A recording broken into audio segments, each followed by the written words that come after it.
خدا کی قسم اس دن کوئی ولیمے کا کھانا موجود نہ تھا بجز دودھ کے ایک پیالہ کے، جس میں سے کچھ تو رسول اللہ صلی اللہ علیہ وآلہ وسلم نے نوش فرمایا اور بقیہ عائشہ رضی اللہ عنہا کو دے دیا، اور وہ پیالہ لینے سے شرما رہی تھی۔ میں نے کہا نبی کے دست مبارک کو رد نہ کر،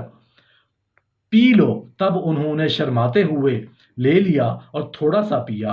امام طبری لکھتے ہیں کہ بعض راویوں کے مطابق مدینہ آنے کے 18 ماہ بعد یعنی ذوالقعدہ میں رسول اللہ صلی اللہ علیہ وآلہ وسلم حضرت عائشہ رضی اللہ عنہا کے ساتھ شب باش ہوئے،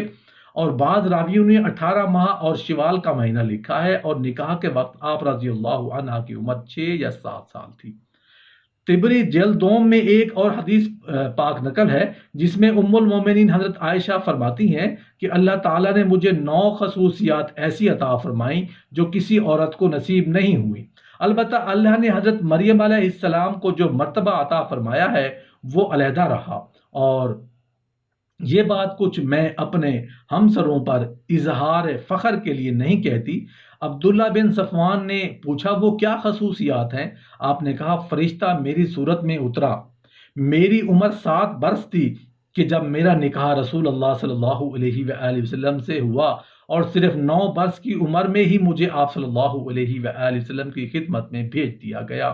صرف میں باقرہ تھی جس سے رسول اللہ صلی اللہ علیہ وآلہ وسلم نے شادی کی، سوائے آپ صلی اللہ علیہ وآلہ وسلم کے اور کوئی میرا خاوند نہیں ہوا، اور جب آپ صلی اللہ علیہ وآلہ وسلم اور میں ایک لحاف میں ہوتے اس حالت میں بھی آپ صلی اللہ علیہ وآلہ وسلم پر وحی آیا کرتی تھی۔ مجھے آپ صلی اللہ علیہ وآلہ وسلم سب سے زیادہ چاہتے تھے۔ میری برات میں قرآن کی آیت نازل ہوئی،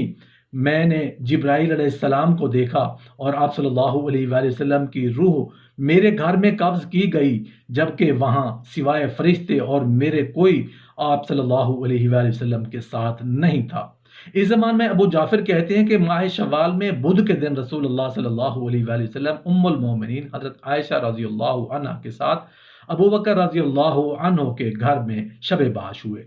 محترم ناظرین، ام المومنین حضرت عائشہ رضی اللہ عنہ کے احادیث میں بے شمار فضائل بیان ہوئے ہیں، اور ان سب سے بڑھ کر کلام الہی میں آیت برات میں اس بات کی دلیل ہے کہ آپ کی اللہ کی بارگاہ میں کس قدر بلند مقام ہے۔ رسول اللہ صلی اللہ علیہ وآلہ وسلم نے حضرت عائشہ رضی اللہ عنہ سے فرمایا تھا کہ میں 3 شب تجھے خواب میں اس طرح دیکھتا رہا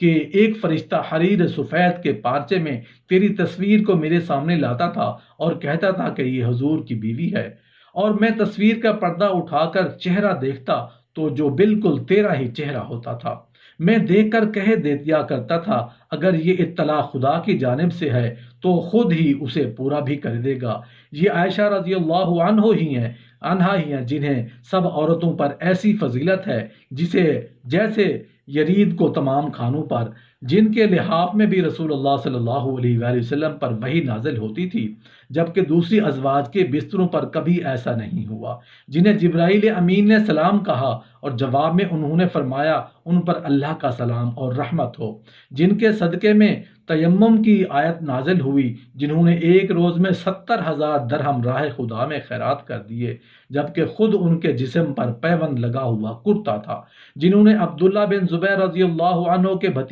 بھیجے ہوئے 1,00,000 درہم 80 دن خدا کی راہ میں صدقہ کر دیے تھے، جبکہ وہ خود روزے سے تھی اور رات کو کھانے کے لیے سالن تک نہ تھا۔ جو تفقہ انہوں نے دین میں حاصل کیا، جو تبلیغ انہوں نے امت کو فرمائی،